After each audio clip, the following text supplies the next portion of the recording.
In a snowy Chicago, Lucy, a 25-year-old cleaning lady, finds a drawing in a tycoon's mansion. "Daddy, save me." This draws her into a dangerous whirlwind of secrets and the struggle to solve the girl's disappearance. Will Lucy change three fates when the truth turns out to be terrible?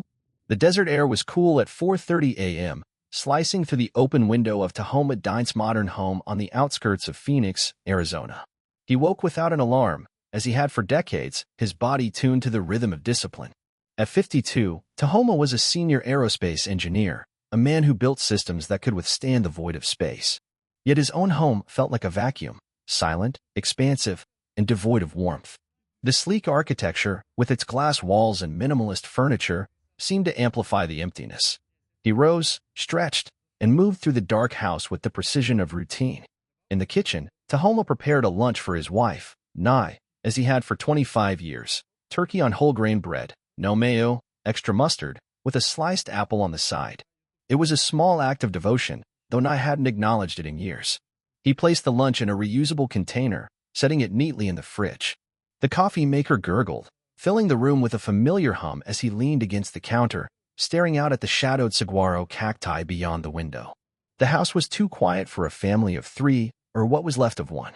Nye, 47, entered the kitchen at 5:15, already dressed in a tailored blazer and silk blouse, her dark hair pulled into a flawless bun. She was a marketing executive, always poised, always in control. Even at this hour, she radiated the kind of elegance that had first drawn Tahoma to her nearly 3 decades ago. But now, her presence felt like a transaction, brief, purposeful, cold. "Coffee's ready," Tahoma said, sliding a mug toward her. He gestured to the fridge. "Lunch is in there." Nye glanced at her phone, barely registering him. "I'm meeting clients for lunch today." He nodded, the sandwich already irrelevant. "Kyla staying over again?" "Wedding planning," Nye replied, her tone clipped. "She's got a lot on her plate. Not that you'd get it. You'd probably have us married in a courthouse if it were up to you."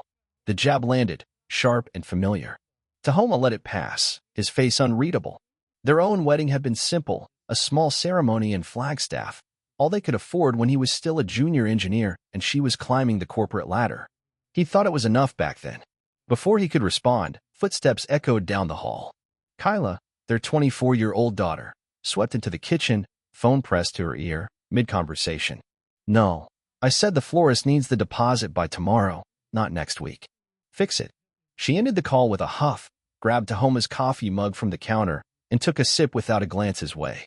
"Morning," Tahoma said, his voice dry. Kyla didn't answer. Instead, she turned to Nye, her dark eyes, Nye's eyes, sparkling with urgency. "Mom, we need to lock in the venue's lighting package today.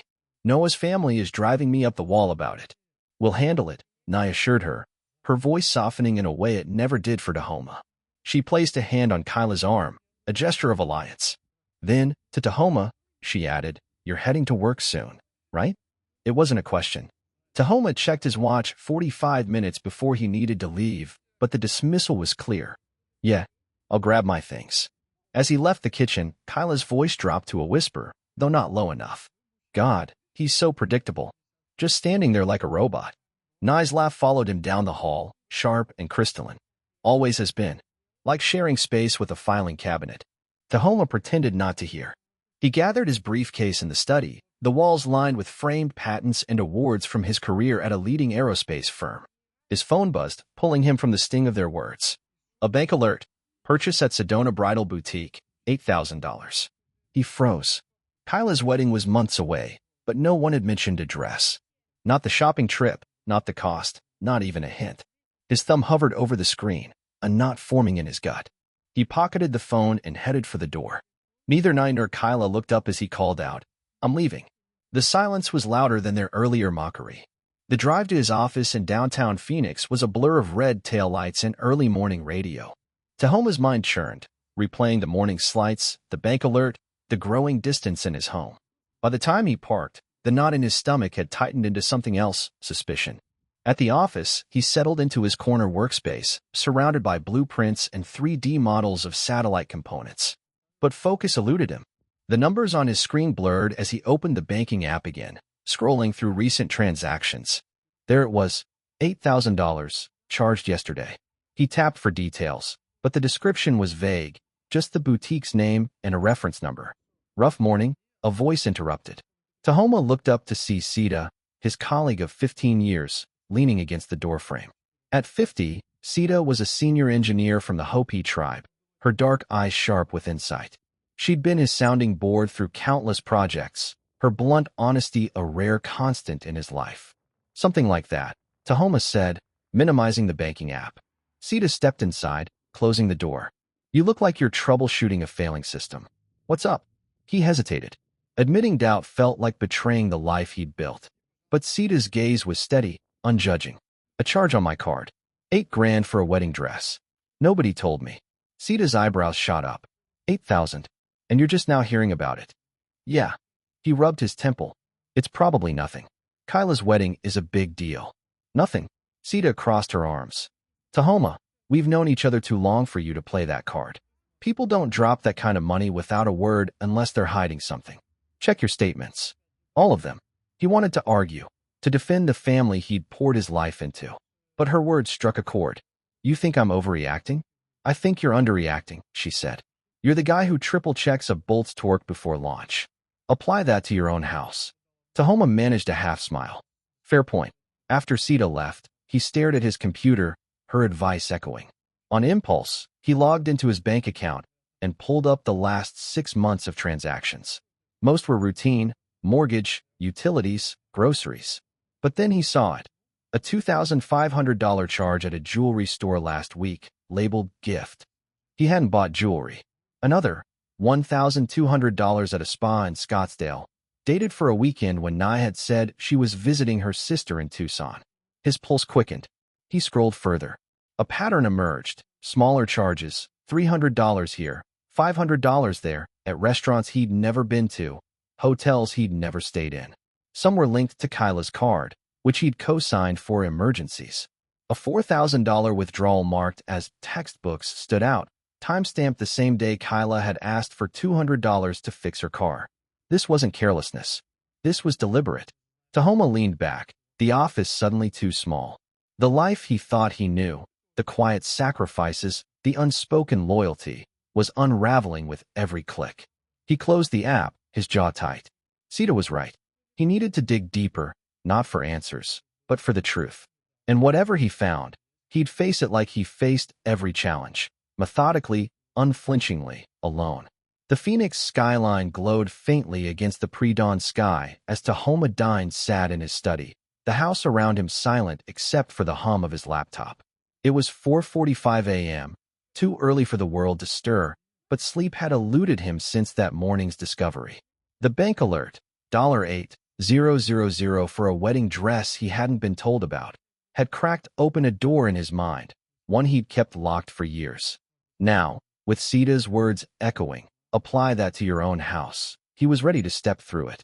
His fingers moved swiftly over the keyboard, pulling up bank statements that stretched back a year. The screen cast a cold light on his face, illuminating the lines etched by decades of discipline and quiet endurance. Tahoma, at 52, was no stranger to precision. His career in aerospace engineering demanded it. But this wasn't a satellite blueprint or a stress test simulation. This was his life, and the numbers didn't lie. The deeper he dug, the uglier it got. Beyond the $8,000 dress, there were charges that made his stomach churn. $15,000 in hotel bookings across Las Vegas, Sedona, and San Diego, spread over months when Nye had claimed to be at conferences or visiting family. Restaurants he'd never heard of, $4,000 in 1 year alone, with bills timestamped for evenings he'd spent working late. A $6,000 withdrawal labeled miscellaneous coincided with a weekend Kyla had said she needed money for a school project.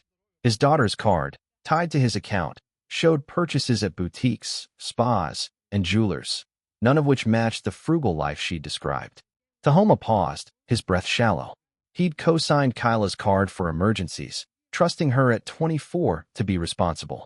Now, each transaction felt like a betrayal, not just of his wallet, but of the bond he'd thought they shared. He scrolled further, his engineer's mind cataloging the patterns. The expenses weren't random. They were systematic, deliberate, hidden in plain sight because Nye and Kyla knew he wouldn't question them. He'd been too reliable, too predictable. He closed the laptop and leaned back in his chair, staring at the framed photo on his desk. Him, Nye, and Kyla at a Grand Canyon lookout 5 years ago. Kyla, then 19, grinned with his arm around her. Nye's smile was softer, her head resting on his shoulder. The memory felt like a lie now, a snapshot of a life that no longer existed, if it ever had. The house creaked, pulling him back. He needed more than numbers. If there was a secret, it wouldn't be in bank records alone. Tahoma stood, moving quietly to avoid waking Nye, and opened a drawer in his desk. Inside was an old tablet, one they bought years ago for family use. He'd stopped using it when he upgraded, but it was still linked to their shared cloud account. A faint hope, or dread, stirred as he powered it on. The screen flickered to life, notifications piling up instantly. Most were Nye's, calendar alerts, emails, messages. He hesitated, his thumb hovering over the messaging app.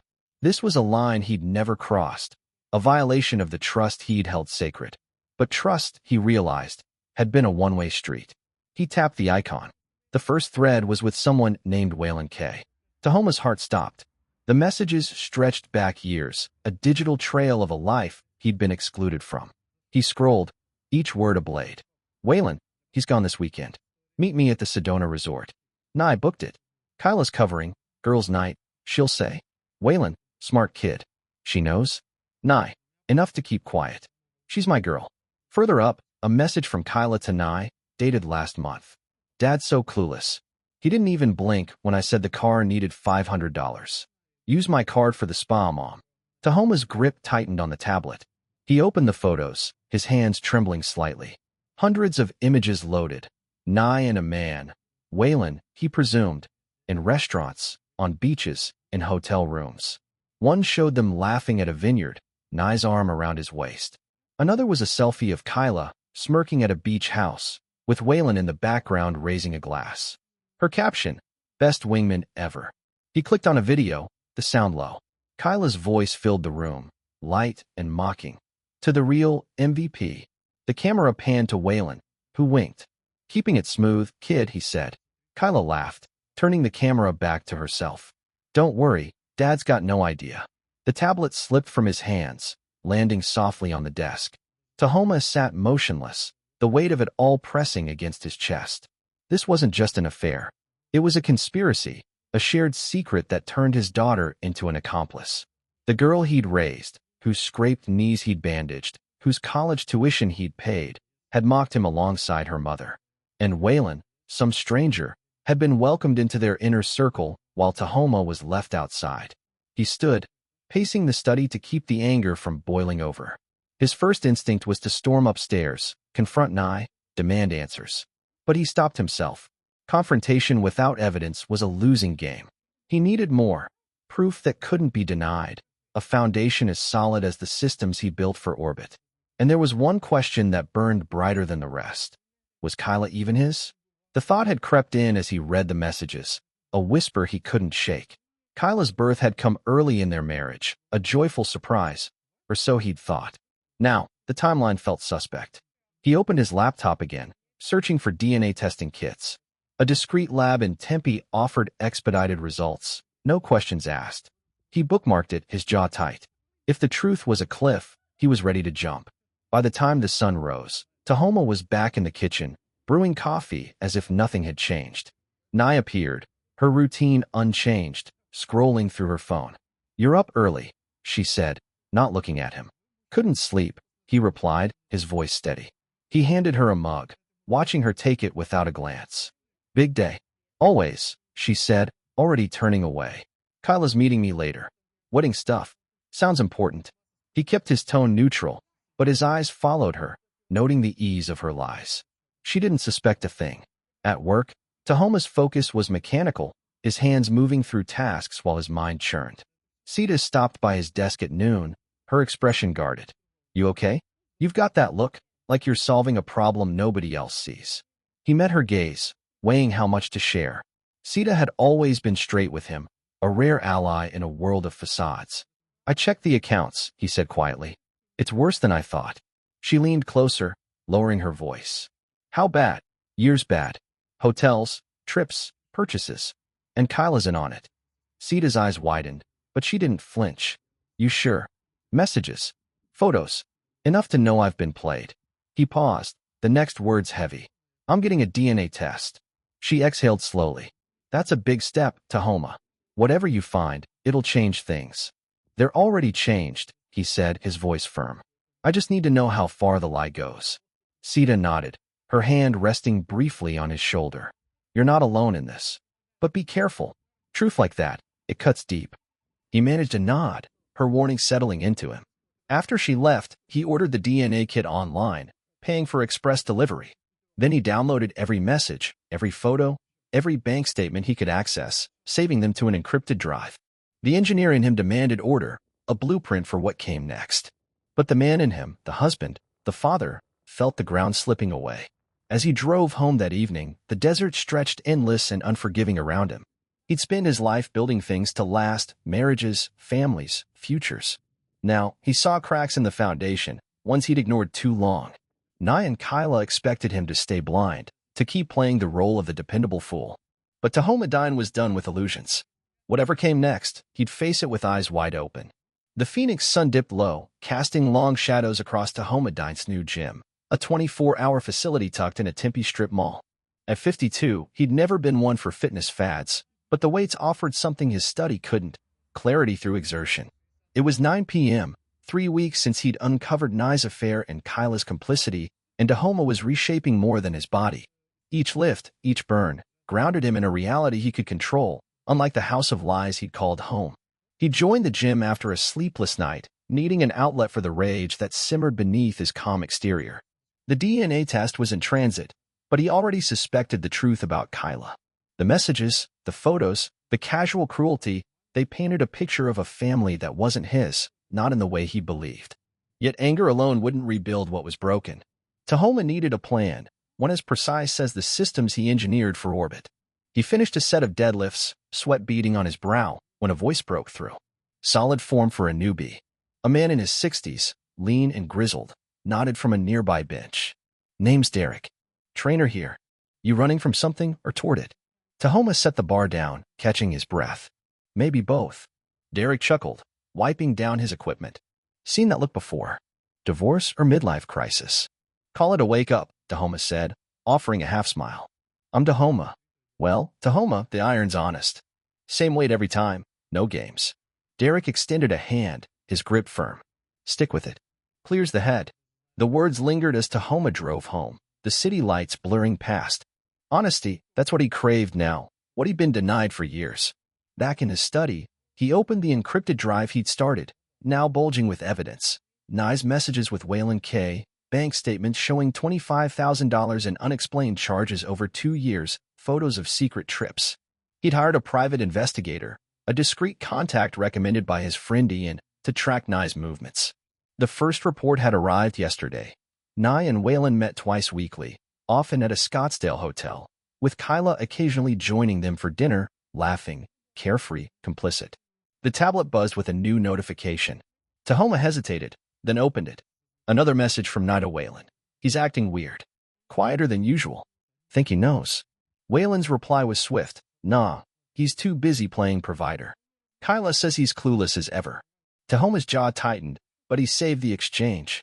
Every word was another brick in the case he was building, not for revenge, but for justice. Ian met him the next evening at a quiet bar in Mesa, away from prying eyes. At 35, Ian was younger than Tahoma, his childhood friend turned paralegal at a cutthroat divorce firm. He slid into the booth, eyeing the USB drive Tahoma placed on the table. That the motherlode? Ian asked, his voice low. Everything so far, Tahoma said. Statements, messages, photos. The PI's still digging, but it's enough to show fraud. Accounts opened in my name, charges I never approved. In the affair years of it. Ian pocketed the drive, his expression grim. You're sitting on a legal landmine. California's no fault, but Arizona lets you hit hard on financial misconduct. What's your endgame? Tahoma sipped his whiskey, the burn steadying him. Options. I want to know exactly what I'm dealing with before I decide. And there's something else, a DNA test. Kyla might not be mine. Ian whistled softly. That's heavy. You ready for what it'll mean? I've been living a lie for decades, Tahoma said, his voice even. I'm done guessing. Ian studied him, then nodded. The Tahoma I grew up with would have stormed in, guns blazing. You're different now. That Tahoma trusted too much, he replied. This one builds with facts. Back at work, Tahoma maintained his routine, but colleagues noticed a shift. Sita, his confidant, cornered him in the break room. You're too calm, she said, her dark eyes narrowing. Like a bomb waiting to go off. What's the plan? No bomb, Tahoma said, pouring coffee. Just answers. I've got a lawyer, a PI, and a test on the way. She leaned closer, voice hushed. And when you get those answers, Nye and Kyla, they're not just going to roll over. They won't see it coming, he said, meeting her gaze. That's the point. Sita's smile was faint but approving. Just don't lose yourself in this, okay? You're more than their punching bag. He nodded, but her warning echoed as he drove home. The house loomed ahead, its glass facade reflecting a life polished to deceive.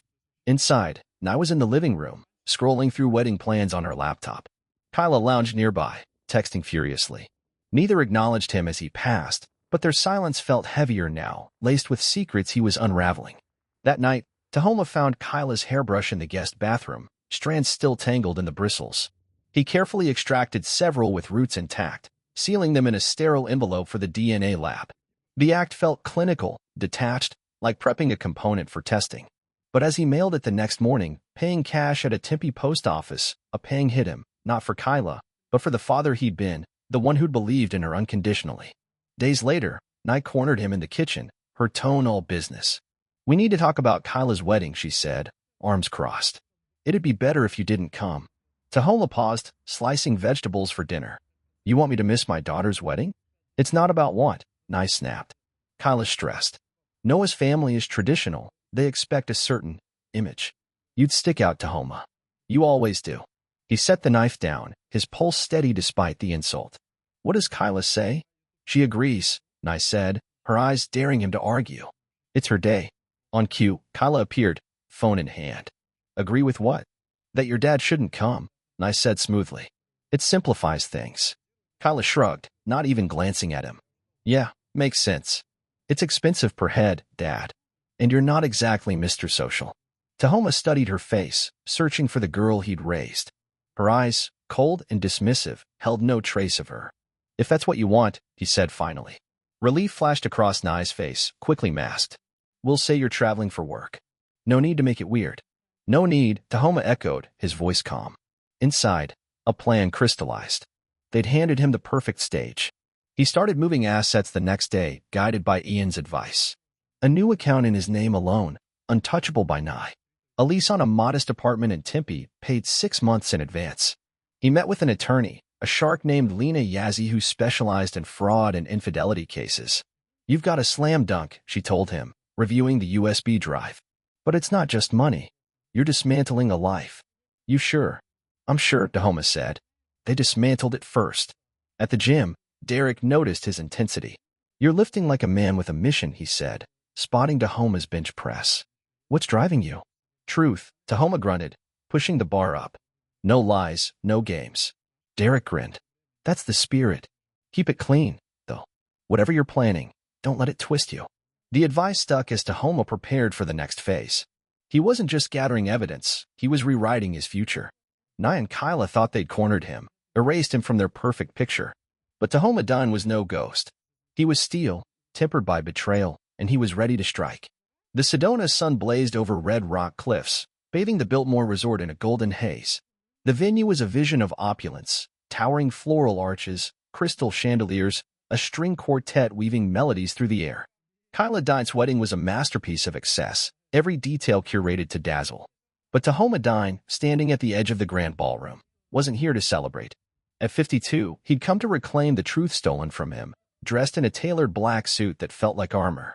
3 months had passed since he'd uncovered Nye's affair with Waylon Kay and Kyla's role as her accomplice. The DNA results, delivered 10 days ago, confirmed what he dreaded. Kyla wasn't his biological daughter.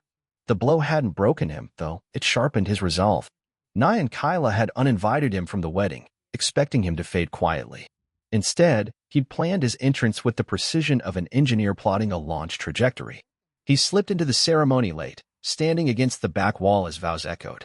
Kyla glowed in her $8,000 gown, paid for by him, unacknowledged. Noah, her fiancé, stood tall, his smile practiced. Nye sat in the front row, elegant in sapphire silk, her posture perfect. But when Kyla's eyes flicked to Tahoma, shock crossed her face, followed by a scowl. Nye's shoulders stiffened. She knew he was there. He met their gazes with a nod, his expression unreadable. The ceremony ended, and guests spilled into the cocktail hour. Tahoma kept to himself, nursing a club soda as whispers followed him. Isn't that the father? Why's he here? He ignored them, his focus on the USB drive in his pocket, a weapon loaded with evidence. Nye's messages, Waylon's photos, bank statements, and the DNA results. He'd hired a videographer, posing as a wedding gift, to prepare a montage for the reception. It was his final move.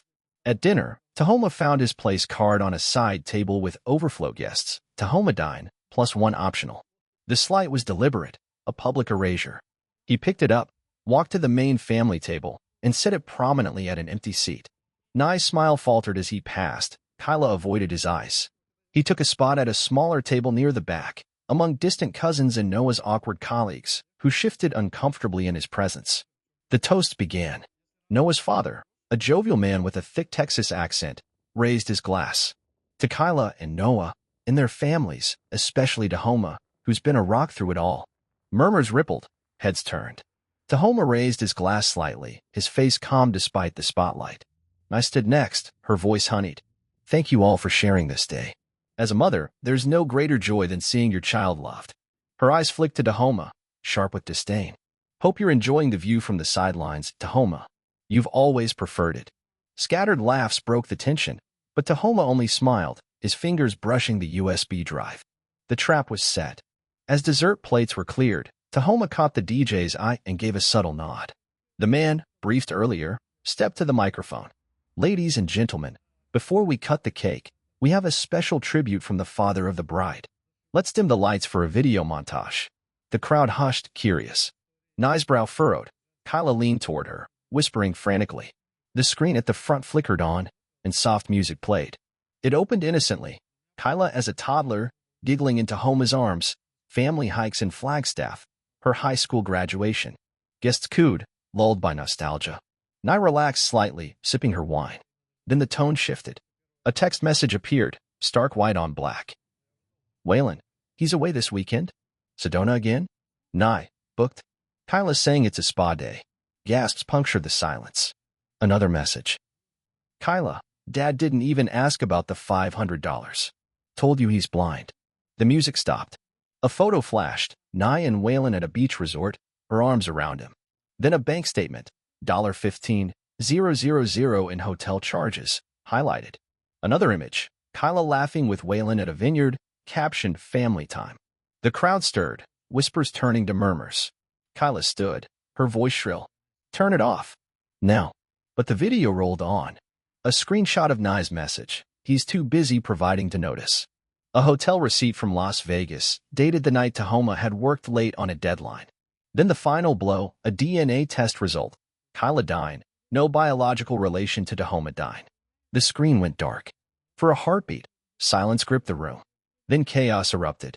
Noah lurched to his feet, his face twisted with shock. You knew about this? He demanded, staring at Kyla.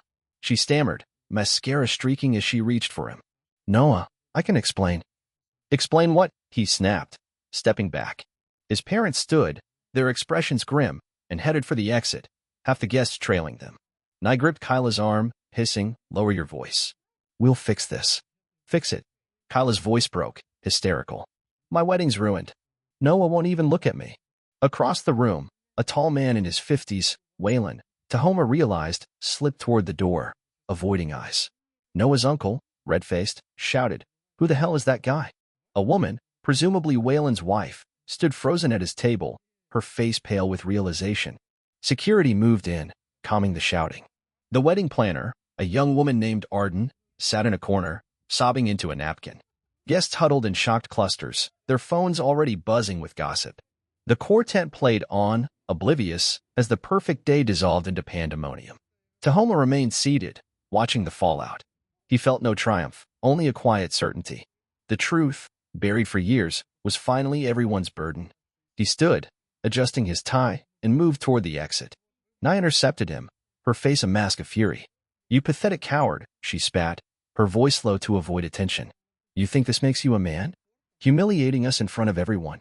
He looked at her, really looked, seeing the stranger beneath the facade he'd once loved. This wasn't for them, he said softly. It was for me. You'll pay for this, she hissed. I'll make sure of it.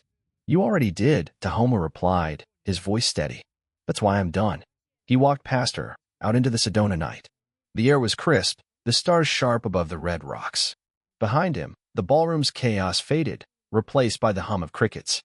He dismantled their lies, but the cost was heavy not for them, but for the man he'd been. The father who'd believed, the husband who'd trusted. That man was gone. Tahoma slid into his car, the USB drive still in his pocket, now weightless. He'd planned for this moment, but what came next was uncharted. Divorce papers were ready, assets secured, a new life waiting in Tempe. Yet as he drove away, the road ahead felt less like victory than surrender, not to Nye or Kyla, but to the truth itself. It was a start, raw and uncertain, but his own. The Tempe apartment was modest, its large windows catching the morning sun as it spilled across bare floors. Tahoma Dine, now 53, unpacked the last box in his new living room, a space unburdened by the weight of his past. It had been a year since Kyla's wedding imploded under the truth he'd unveiled, a year since he'd walked away from Nye, Kyla, and the life that had caged him. The desert air outside was warm, promising a fresh start, and for the first time in decades, Tahoma felt like he was breathing. The morning after the wedding, divorce papers had landed in Nye's hands at the Sedona hotel where she'd retreated.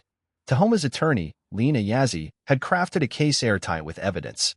Financial fraud from accounts opened in his name, $25,000 in hidden charges, and years of documented infidelity with Waylon K. A court order froze their joint accounts, leaving Nye scrambling. Simultaneously, Tahoma amended his will, removing Kyla as a beneficiary. The trust fund he'd set up for her future children remained, but with strict conditions, she'd never touch it directly.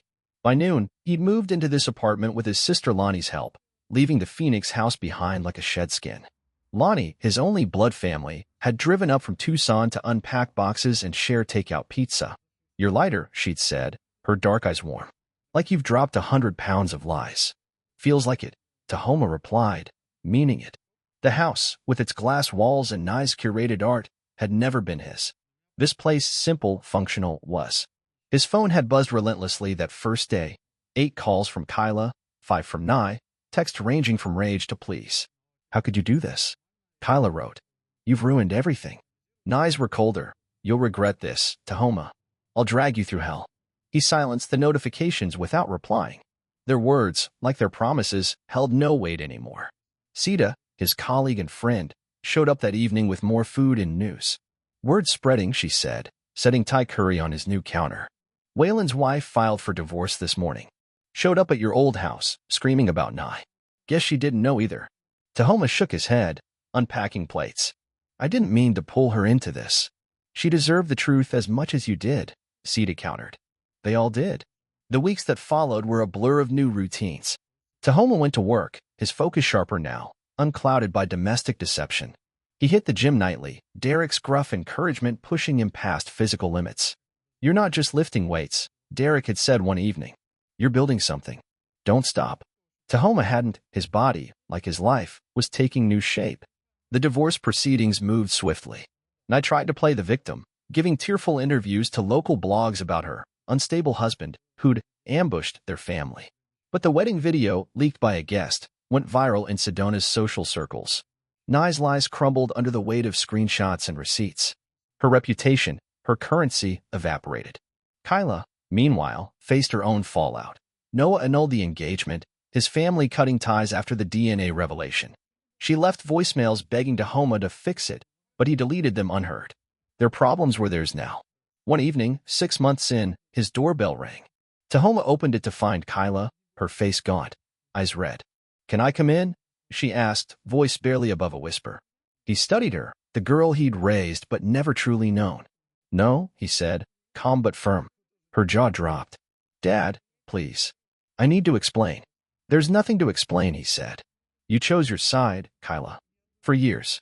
She manipulated me, Kyla insisted, tears spilling. Mom made it seem normal. Stop. Tahoma raised a hand. You're 24. You knew what you were doing. Every lie, every dollar, every laugh behind my back. Noah's gone. The house is gone, and that's on you. Where am I supposed to go? She sobbed. Mom's a wreck. We've got nothing. That's not my concern anymore, he said. Neither are you. Goodbye. He closed the door softly, leaning against it as her cries echoed outside. When her footsteps faded, he returned to his armchair, picking up a book on spacecraft design. Pain lingered, deep but manageable. He loved her, biology or not, but love didn't excuse betrayal. He was free of that weight now. Lonnie checked in weekly, her blunt support a lifeline. Over lunch in Tempe, she'd grinned. You're not just surviving, you're thriving. Nye and Kyla, they're stuck in their own mess. Let them stay there, Tahoma said, sipping iced tea. I've got work to do. That work took him to Albuquerque in April 2025, where he stood at a podium in a packed convention center, delivering the keynote at an aerospace conference. His presentation on lightweight composites for Mars missions drew a standing room-only crowd. As he wrapped the technical slides, he allowed a rare personal note. Engineering is about integrity, he told the audience, his voice steady. A structure's only as strong as its foundation. Build on flaws, and it'll collapse, no matter how pretty it looks. Life's the same. Truth is the only material that holds. He paused, scanning the room. In the third row, Sita watched, her quiet pride anchoring him. Some foundations crack slowly, he continued. Years, not moments. But when you rebuild, you use steel, honesty, not excuses. It's simpler, but it lasts. Applause thundered as he stepped back, colleagues surging forward to shake his hand or debate his data. Tahoma engaged each one, present in a way he hadn't been when living Nye's lie. Later, walking to dinner with Sita, they passed a wedding venue near the Rio Grande. A bride laughed on the steps, her joy unfiltered, while her groom gazed at her with unguarded love. Sita nudged him. Feeling nostalgic? Content, Tahoma said, a faint smile breaking through. It's better. He meant it. The ache of loss, Nye's warmth, Kyla's childhood, had dulled, replaced by something solid, himself. He'd spent decades as a provider, a shadow in his own story. Now, he was the author. His apartment, his work, his friendships with Sita, Lonnie, even Derek, they were his foundation, built on choices he trusted. Nye tried one last time, a letter arriving a month later. We can still fix this, she wrote. For Kyla's sake. Tahoma burned it in his sink, the flames cleansing. Kyla sent a text. I'm sorry, Dad. Can we talk? He blocked her number. Apologies couldn't rebuild what they'd raised. As he walked on, the desert night cool around him, Tahoma felt the weight of freedom. He'd exposed their lies not for vengeance, but for clarity. Justice wasn't in their suffering, it was in his peace. The stars above Albuquerque were sharp, endless, like the possibilities ahead. He didn't look back.